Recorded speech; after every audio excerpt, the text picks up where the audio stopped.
અને ત્યારે જ દર દિવાળીએ ગુજરાતમાંથી મોટી સંખ્યામાં લોકો નેપાળની મુલાકાત લે છે, પરંતુ આ વખતે ત્યાંની પરિસ્થિતિ જોઈને મોટાભાગના પ્રવાસીઓએ તેમનો નેપાળ પ્રવાસ રદ કર્યો છે। બજેટમાં મુસાફરી કરવા માંગતા સામાન્ય પ્રવાસીઓ હવે ક્યાં જવાનું વિચારી રહ્યા છે, આવું જોઈએ આ ખાસ રિપોર્ટમાં। ઓફિસો હાલમાં દિવાળી બુકિંગથી ભરાઈ ગઈ છે। આના બે કારણો છે। પહેલું, નેપાળમાં જેન ઝીની ચળવળ અને હવે ત્યાં શરૂ થયેલા વરસાદને કારણે મોટાભાગના લોકોએ તેમના પ્રવાસ રદ કર્યા છે।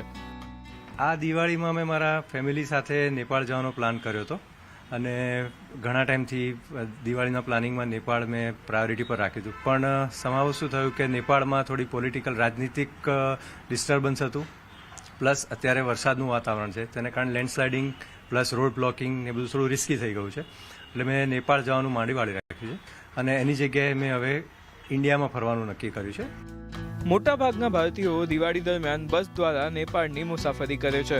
15 દિવસના પ્રવાસનો ખર્ચ લગભગ 40,000 રૂપિયા જેટલો થાય છે, જ્યારે વિમાન દ્વારા 5 દિવસના પેકેજનો ખર્ચ 60,000 રૂપિયા જેટલો આવે છે।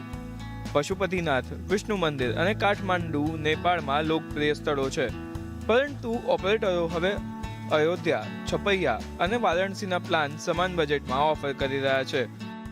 ખાસ કરીને આપણે જોયું કે છેલ્લા એક વીકથી નેપાળમાં ખૂબ ભારે વરસાદ થઈ રહ્યો છે અને એના કારણે ભૂસ્ખલન અને લેન્ડસ્લાઇડિંગના બહુ મોટા પ્રશ્નો થયા છે અને એના કારણે જે પશુપતિનાથ, મુક્તિનાથના જે યાત્રાળુ પ્રવાસી હતા એ લોકોએ આ વખતે દિવાળીનો જે પ્રવાસ હતો એ પ્રવાસ પોસ્ટપોન કરીને આ વખતે વારાણસી, અયોધ્યા, પ્રયાગરાજ, ચિત્રકૂટ અને બુદ્ધ ગયાની જે આખી સર્કિટ છે ત્યાં આગળ બુક કરાવે છે અને ખૂબ મોટી સંખ્યામાં લોકો અહીંયા જઈ રહ્યા છે।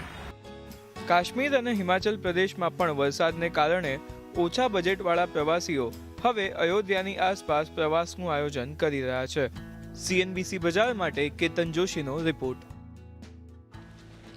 ત્યારે જ